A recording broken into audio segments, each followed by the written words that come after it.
Shalom saudaraku yang dikasihi Tuhan Yesus Kristus. Selamat pagi, salam sejahtera untuk kita semuanya. Selamat datang kembali di Renungan Rohani pagi hari ini.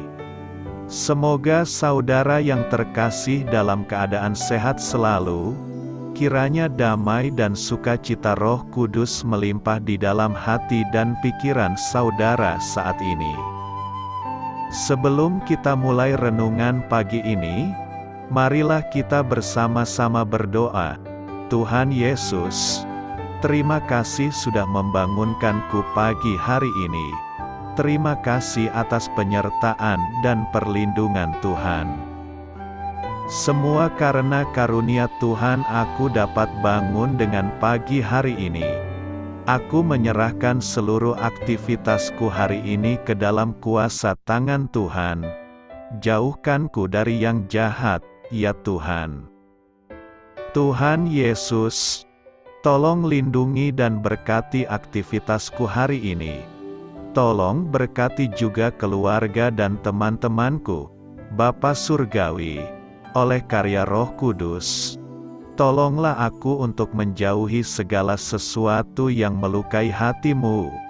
Ampunilah segala dosa kami, ya Tuhan. Dalam nama Tuhan Yesus, aku sudah berdoa. Amin.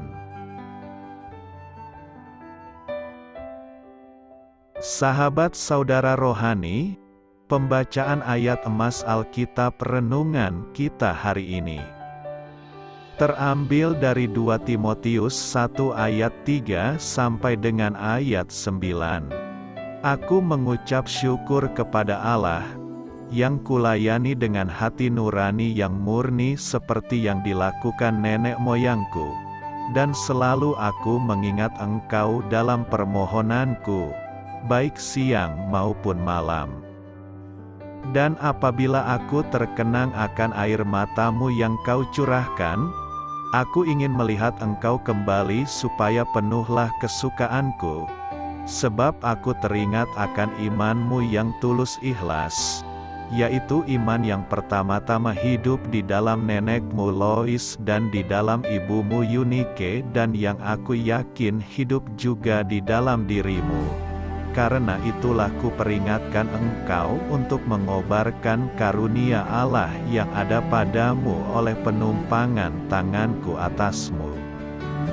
Sebab Allah memberikan kepada kita bukan roh ketakutan, melainkan roh yang membangkitkan kekuatan, kasih dan ketertiban. Jadi janganlah malu bersaksi tentang Tuhan kita, dan janganlah malu karena aku, seorang hukuman karena Dia, melainkan ikutlah menderita bagi Injil-Nya oleh kekuatan Allah.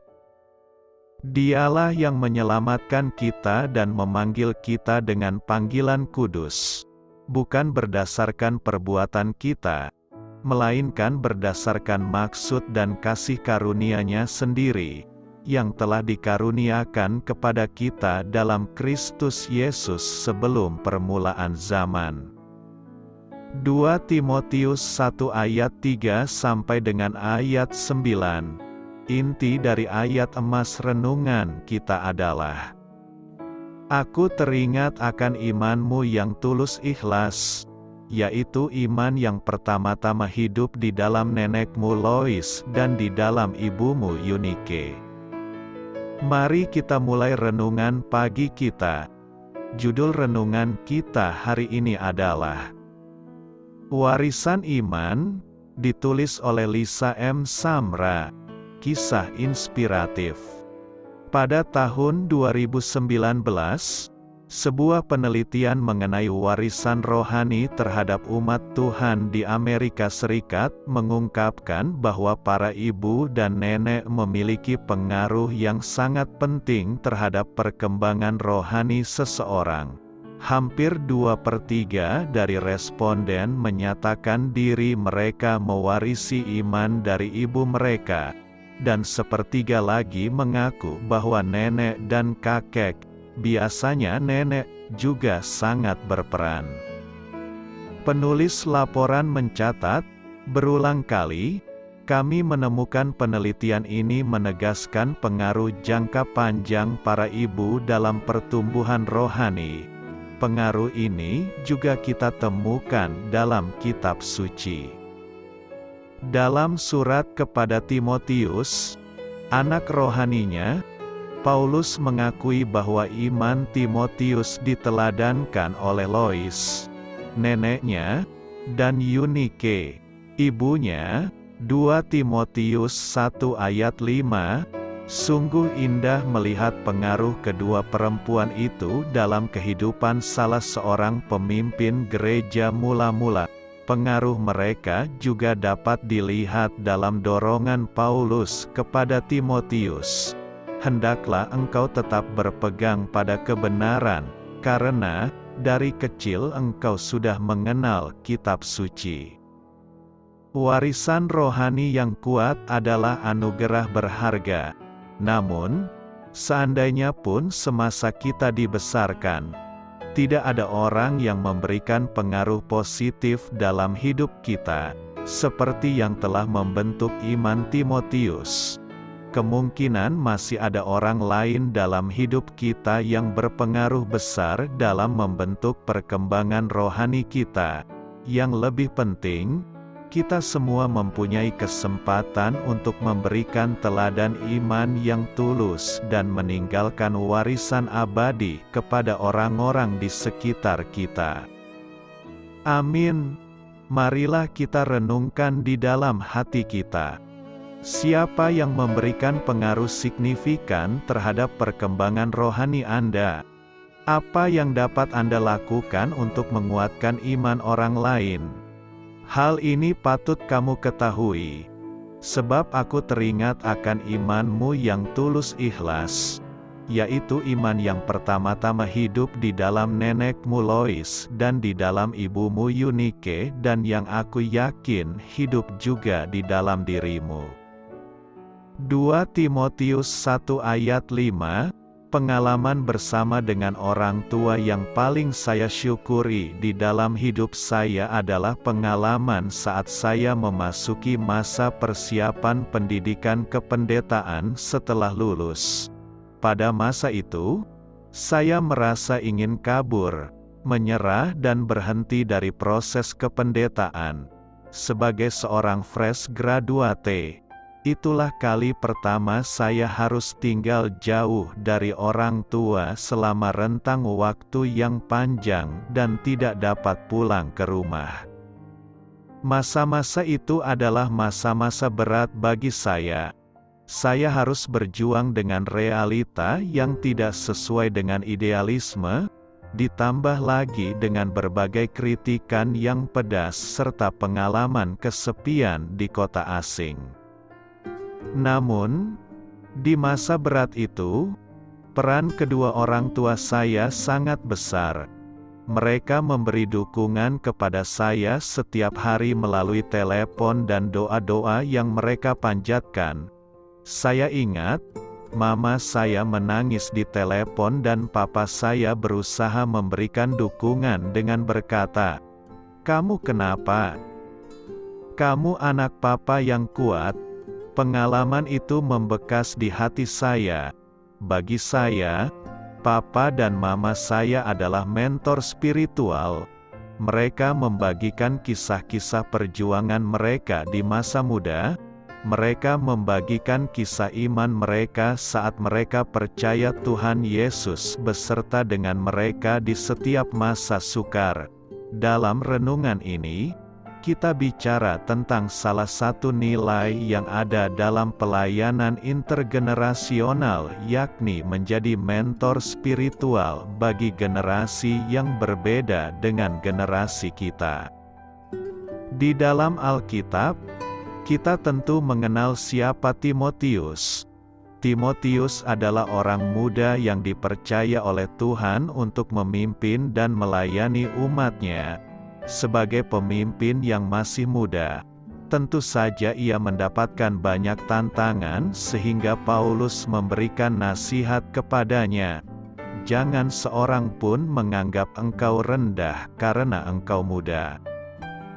Jadilah teladan bagi orang-orang percaya, dalam perkataanmu, dalam tingkah lakumu, dalam kasihmu, dalam kesetiaanmu dan dalam kesucianmu. Paulus menjadi mentor spiritual bagi Timotius dalam setiap nasihat, dukungan dan doanya. Selain Paulus, Eunike, ibu dari Timotius, dan Lois, nenek dari Timotius, juga menjadi mentor spiritual bagi Timotius. Iman yang tulus yang hidup dalam diri Timotius adalah iman yang tulus yang diwariskan oleh ibu dan neneknya. Dari kisah Timotius, kita dapat menyimpulkan beberapa hal. Pertama, mentor spiritual adalah rekan perjalanan bagi seseorang di dalam perjalanan hidupnya. Seorang mentor spiritual tidak menggurui, namun menjadi rekan di dalam setiap pergumulan. Mentor spiritual mau berjalan dalam suka dan duka bersama dengan mentenya. Kedua, mentor spiritual dibutuhkan oleh setiap orang di hidupnya, terkhusus saat kita mengalami berbagai pergumulan dan perubahan di hidup ini. Ketiga, setiap orang dapat menjadi mentor spiritual bagi orang lainnya tanpa batasan generasi. Namun, peran orang tua sebagai mentor spiritual terhadap anak sangatlah penting. Menjadi mentor spiritual adalah panggilan seumur hidup. Warisan uang, harta dan kekayaan dapat lenyap sekejap mata. Namun warisan iman yang tulus akan menjadi warisan yang abadi. Selamat menjadi mentor spiritual dengan mata yang terarah kepada Kristus. Doa saya menyertai saudara sekalian. Selamat berkarya untuk Tuhan. Amin.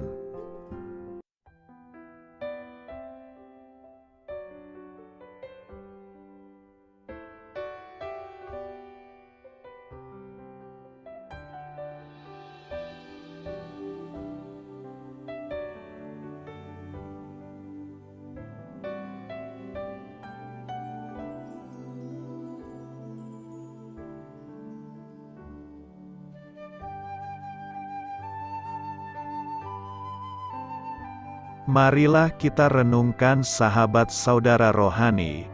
Demikianlah renungan firman Tuhan pagi hari ini. Semoga menjadi berkat dalam hidup kita. Dan sebelum kita memulai segala aktivitas kita pagi hari ini, marilah kita berdoa. Selamat pagi Bapa, malam hari telah berganti pagi. Kehidupan baru telah Engkau berikan kembali bagi kami. Bapa Surgawi, tolonglah aku menyadari kebutuhan orang lain, supaya aku dapat membagikan apa yang telah Engkau berikan kepadaku.